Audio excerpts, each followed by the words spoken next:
Hi guys, welcome back to my channel Success Trade Research.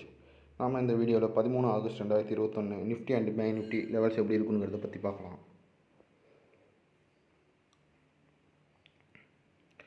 13 August 2021 Nifty 20 point அதுக்கான target point level ஸ்க்ரீனில் கொடுக்கப்பட்டிருக்கு.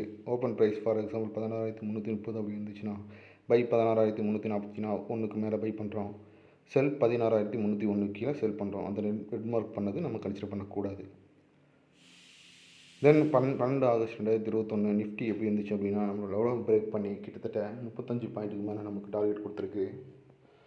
Almost 16,315 break பண்ணி 16,350 நம்ம டார்கெட்டை கொடுத்து அது இல்லாமல் 16,369 வரைக்கும் ஹை போயிருக்கு.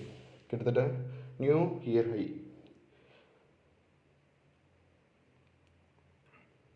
அடுத்து பேங்க் நிஃப்டியை பொறுத்த வரைக்கும் பார்த்தீங்கன்னா 13 August 2021 bank Nifty target point 24 point target point அதுக்கான லெவல் ஸ்கேலில் கொடுக்கப்பட்டிருக்கு.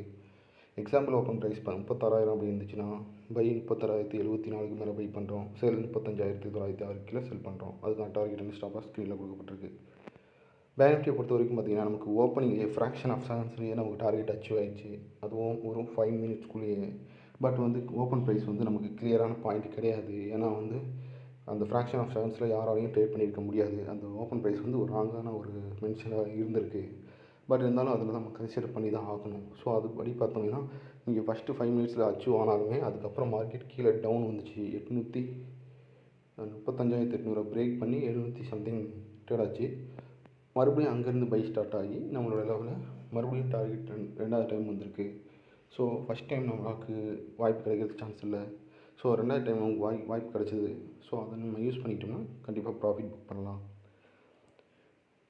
கிட்டத்தட்ட மோர் தென் 200 பாயிண்ட்க்கு மேலே நமக்கு டார்கெட் கொடுத்துச்சு. அது மட்டும் இல்லாமல் க்ளோசிங் வரைக்கும். ஏன்னா எஸ்டர்டே நமக்கு ஆப்ஷன் க்ளோசிங் இருக்கனால கொஞ்சம் மார்க்கெட் ஸ்லோவாக தான் இருந்துச்சு. பேங்க் நிஃப்டியை பொறுத்த வரைக்கும் நிஃப்டி கூட கொஞ்சம் மூவ்மெண்ட் கொடுத்துச்சு. ஆனால் பேங்க் நிஃப்டியை பொறுத்த வரைக்கும் ஸ்லோவாக தான் இருந்துச்சு. அதுக்கப்புறம் ஃபைனலாக க்ளோசிங்கில் அங்கேருந்து இன்னொன்று 150 பாயிண்ட் மேலே அப்சைடே மூவ்மெண்ட் கொடுத்து மார்க்கெட் க்ளோஸ் ஆகிடுச்சு. ஸோ ஆகும்போது நமக்கு பார்த்திங்கன்னா நிஃப்டி அண்ட் பேங்க் நிஃப்டி ரெண்டுமே ஒன் சைடு மூவ்மெண்ட் கொடுத்து நமக்கு ப்ராஃபிட் புக் பண்ண வச்சுருக்கு.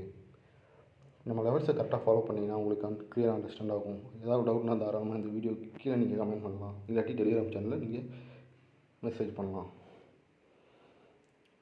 இந்த வீடியோ பிடிச்சிருந்துச்சுன்னா சப்ஸ்கிரைப் பண்ணுங்கள். முடிஞ்சால் ஷேர் பண்ணுங்கள். ஏதாவது டவுட்னா கமெண்ட் பண்ணுங்கள். தேங்க்ஸ் ஃபார் வாட்சிங்.